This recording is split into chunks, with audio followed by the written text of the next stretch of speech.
Hello दोस्तों, स्वागत है आपका तैयारी की पाठशाला यूट्यूब चैनल में। जीके जीएस के इस क्लास में हम देखेंगे आज के महत्वपूर्ण प्रश्नों को। दोस्तों, यदि आप चैनल पर नए हैं, चैनल को सब्सक्राइब करें, वीडियो पसंद आए तो वीडियो को लाइक करें, और यदि आप इसी तरह की वीडियो देखना चाहते हैं तो चैनल पे बॉक्स में कमेंट करके बताएं। आइए देखते हैं आज का पहला प्रश्न। निम्नलिखित में से किस वंश के शासकों को पुराणों में श्री पर्वतीय कहा गया है?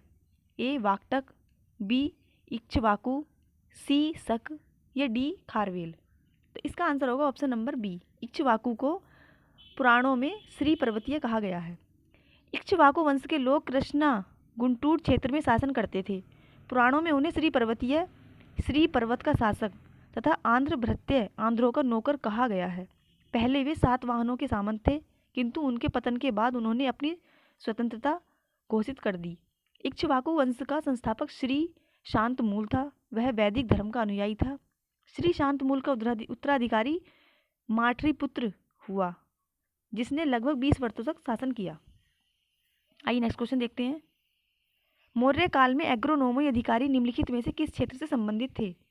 ए मापतोल, बी प्रशासन प्रबंध, सी मार्ग निर्माण या डी राजस्व प्रबंध। तो इसका आंसर होगा ऑप्शन नंबर सी, मार्ग निर्माण को एग्रोनोमी कहते थे। मौर्यकालीन यूनानी सेल्यूकस निकेटर के राजदूत मेगास्थनीज ने एग्रोनोमी नामक एक अधिकारी की चर्चा की है, जो मार्ग निर्माण का विशेष अधिकारी था। सूची 1 और सूची 2 से सुमेलित कीजिए और सूची के नीचे दिए गए कूट से सही उत्तर चुनिए। सूची फर्स्ट है महाजनपद, सूची 2 है राजधानी। ए मत्स्य, बी कुरु, सी सूरसेन और डी अस्मक। तो इसकी राजधानी का हम मिलान करते हैं। ए मत्स्य, तो इस मत्स्य की राजधानी थी विराटनगर। मत्स्य की राजधानी विराटनगर। और कुरु की राजधानी इंद्रप्रस्थ, सूरसेन की राजधानी थी मथुरा और अस्मक की राजधानी थी पोतन। तो इसका आंसर होगा ए का तीसरा, बी का चौथा, यानी कि 3 4 1 2, 3 4 1 2, ऑप्शन नंबर सी। आइए नेक्स्ट क्वेश्चन देखते हैं। निम्नलिखित में से किस भारतीय पुरातत्ववेत्ता ने पहली बार भीमबेटका गुफा को देखा और शैल चित्रों के प्रागैतिहासिक महत्व को खोजा? A Madhav Swarup Vats, B H D Sankalia, D C V A Wakankar या डी वी एन मिश्रा। तो इसका आंसर होगा option number C, V A Wakankar ने। भीमबेटका गुफा मध्य प्रदेश के रायसेन जिले में स्थित एक पुरापाषाणिक गुफा आवास है, जिसकी निरंतरता मध्य ऐतिहासिक काल तक रही। इसकी खोज 1957 से 58 ईस्वी में डॉक्टर विष्णु श्रीधर वांककर ने की। यह विंध्याचल की पहाड़ियों के निचले छोर पर है तथा इसके दक्षिण में सतपुड़ा की पहाड़ियां आरंभ हो जाती हैं। Next question. सूची फर्स्ट का सूची सेकंड से मिलान कीजिए। ए है हड़प्पा पुरास्थल और ये एक तरफ है संघ राज्य क्षेत्र, भारत के राज्य। तो बालू, मांडा, पांडरी और हुलास। आइए देखते हैं। बालू है, इसका आंसर होगा बालू का हरियाणा। और मांडा, ये मांडा है जम्मू कश्मीर में। और पांडरी ये है गुजरात में। और हुलास है उत्तर प्रदेश में। तो इसका आंसर होगा ऑप्शन नंबर डी, 3 2 4 1। निम्नलिखित कथनों पर विचार कीजिए तथा नीचे दिए गए कूट से सही उत्तर चुनिए। मुल्तान के सूर्य मंदिर का उल्लेख ह्वेनसांग, अबू जईद, अलम मसूदी व अल बरूनी ने किया है। दूसरा है सांबपुर यात्रोत्सव सूर्य पूजा से संबंधित था। ए केवल एक सही है, बी केवल 2 सही है, सी 1 और 2 दोनों सही हैं, या डी न तो फर्स्ट और ना ही सेकंड। तो इसका आंसर होगा ऑप्शन नंबर सी, 1 और 2 दोनों सही हैं। मुल्तान सूर्य मंदिर, जिसे आदित्य सूर्य मंदिर के नाम से भी जाना जाता है प्राचीन हिंदू मंदिर है। इसका निर्माण कृष्ण के पुत्र सांब ने कराया था। सूर्यपुराज के उपलक्ष्य में सांबपुरा यात्रोत्सव मनाया गया। ह्वेनसांग, अलबरूनी, अबू जईद और अलम मसूदी ने मुल्तान सूर्य मंदिर का उल्लेख अपने अपने विवरणों में किया है। सूची फर्स्ट का सूची सेकंड से मिलान कीजिए। ए सिंधु घाटी सभ्यता, बी उत्तर वैदिक समाज, सी ऋग्वैदिक समाज, डी मध्यकाल। तो आइए देखते हैं इसका। तो इसमें सिंधु घाटी सभ्यता के जो लोग थे वो नगरीय थे, और उत्तर वैदिक समाज के जो लोग थे वो नहीं, ऋग्वैदिक समाज के लोग थे चरागाह, उत्तर वैदिक समाज के शायद कृषक थे और मध्यकाल के लोग थे जमींदारी।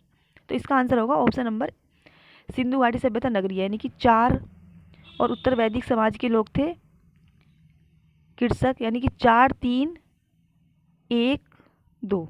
आइए देखते हैं कौन सा ऑप्शन मैच करता है। 4 3 1 2, इसका आंसर होगा ऑप्शन नंबर डी। सिंधु घाटी सभ्यता एक नगरीय सभ्यता थी जिसका ज्ञान इसके पुरातत्व अवशेषों तथा अनुसंधानों से होता है। इसकी सबसे बड़ी विशेषता थी पर्यावरण के अनुकूल इसका अद्भुत नगर नियोजन तथा जल निकास प्रणाली। ऋग्वैदिक कालीन सभ्यता मूलतः ग्रामीण थे। आर्यों का आरंभिक जीवन पशुचरण का आधारित था। कृषि इनके लिए गौण कार्य था। उत्तर वैदिक काल के लोग पशुपालन की जगह कृषि प्रथम पेशा बन गया। शतपथ ब्राह्मण में कृषि संबंधी चारों क्रियाओं जुताई, बुआई, कटाई और मड़ाई का उल्लेख किया गया है। भारतीय जमींदारी तथा मध्यकालीन और औपनिवेशिक कालीन भारत में प्रचलित थी। आइए नेक्स्ट क्वेश्चन देखते हैं। जजमानी, 12 बलूट, मीरासी या अडाड़े। तो इसका हम ऑप्शन का मैच करते हैं। जो जजमानी थी ये किससे मैच करती थी? आइए इसका कुछ थोड़ा हम व्याख्या देखते हैं। औपनिवेशिक काल में जाति व्यवस्था अत्यंत गहराई से भारतीय समाज में विद्यमान थी, यानी कि औपनिवेशिक काल जो था वो जाति व्यवस्था से मैच करता है। तो भारतीय ग्रामीण समाज में एक तरह की सामाजिक आर्थिक व्यवस्था प्रचलित थी जिसमें वंशानुगत आधार पर जातियों के द्वारा अपने व्यावसायिक कर्तव्यों पर परस्पर निर्वहन किया जाता था। इसे जजमानी प्रथा कहते हैं। भारत में विभिन्न स्थानों पर इसे विभिन्न नामों से जाना जाता है, जैसे उत्तर भारत में जजमानी, महाराष्ट्र में 12 बलूट, तमिलनाडु में मिरासी और कर्नाटक में अडाड़े। तो सही उत्तर इसका डी होगा। उत्तर प्रदेश लोक सेवा आयोग द्वारा जारी उत्तर कुंजी में इस प्रश्न का उत्तर डी दिया गया था, यानी कि ये जो इसका जो मैच होगा आंसर वो होगा ऑप्शन नंबर डी। यानी कि जजमानी जो हुई थी वो हुई थी उत्तर भारत में, और 12 बलूट हुई थी महाराष्ट्र में, और मिरासी हुई थी तमिलनाडु में, और अडाड़े हुई थी कर्नाटक में। आइए नेक्स्ट क्वेश्चन देखते हैं। फतवा ए जहांगीरी, यानी कि ग्रंथों पर विचार कीजिए और उनका कलानुक्रम व्यवस्थित कीजिए। ए फतवा ए जहांदारी, दूसरा है पृथ्वीराज रासो, तीसरा है किताबुल हिंद, या तबाकत ए नासरी। इसका आंसर होगा ऑप्शन नंबर डी, यानी कि पहले किताबुल हिंद, उसके बाद में पृथ्वीराज रासो, फिर तबाकत ए नासरी और लास्ट में फतवा ए जहांगीरी। आइए इसकी कुछ व्याख्या देखते हैं। किताबुल हिंद पुस्तक की रचना अलबरूनी द्वारा की गई है। वह महमूद गजनवी के आक्रमण के समय भारत आया था।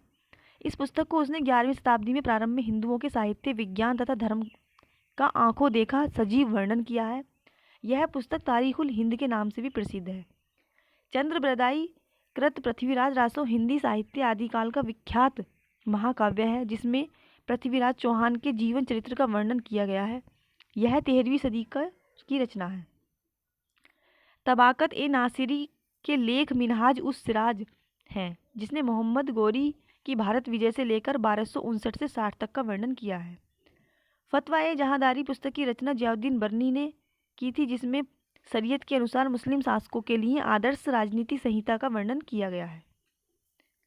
Next question. 1987 में औरंगजेब ने गोलकुंडा किले पर अधिकार किया। उस समय गोलकुंडा का शासक कौन था? ए अबुल हसन कुतुब शाह, बी सिकंदर आदिल शाह, या सी अली आदिल शाह, डी शाइस्ता खान। इसका आंसर होगा option number A, Abul Hasan Qutub Shah. Golconda में शासक कुतुब शाही राजवंश की स्थापना कुली कुतुब शाह ने की थी। अबुल हसन कुतुब शाही वंश का अंतिम शासक था। औरंगजेब ने सन 1987 में अबुल हसन कुतुब शाह के काल में गोलकुंडा को मुगल साम्राज्य में मिला लिया। आइए नेक्स्ट क्वेश्चन देखते हैं। अकबर ने लड़कों लड़कियों की विवाह की आयु निर्धारित करने का प्रयास किया था। अकबर ने लड़कियों को अभिभावकों के दबाव में अलग स्वयं की इच्छा से विवाह करने की स्वतंत्रता दी थी। तो इसका आंसर होगा ऑप्शन नंबर सी, 1 और 2 दोनों सही हैं। सामाजिक सुधारों के अंतर्गत अकबर पहले मुगल सम्राट थे जिन्होंने सती प्रथा को रोकने का प्रयास किया। अकबर द्वारा किए गए नए परिवर्तनों के साथ महिला बुनियादी अधिकारों और स्वतंत्रता को प्राप्त कर रही थी। अकबर ने लड़कों लड़कियों के विवाह की आयु निर्धारित करने का प्रयास किया तथा बाल विवाह को समाप्त करने की ओर ध्यान आकर्षित किया। इसके अतिरिक्त लड़कियों को बिना दबाव के ऐच्छिक विवाह करने की भी स्वतंत्रता दी गई। इसमें अकबर ने कितनी आयु रखी थी? लड़कियों की 14 और लड़कों की 16। सूची फर्स्ट का सूची सेकंड से मिलान कीजिए।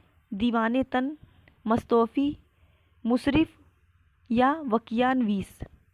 तो इसका आंसर होगा ऑप्शन नंबर बी, फर्स्ट का तीसरा। दीवाने तन जागीर व वेतन को देखना।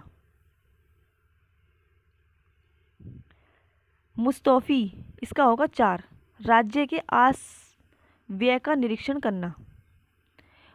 मुशरिफ का होगा फर्स्ट, कार्यालय को संभालने के लिए। और वकियानवीस का होगा सेकंड, प्रमुख घटनाओं व फरमानों को सूचीबद्ध करना।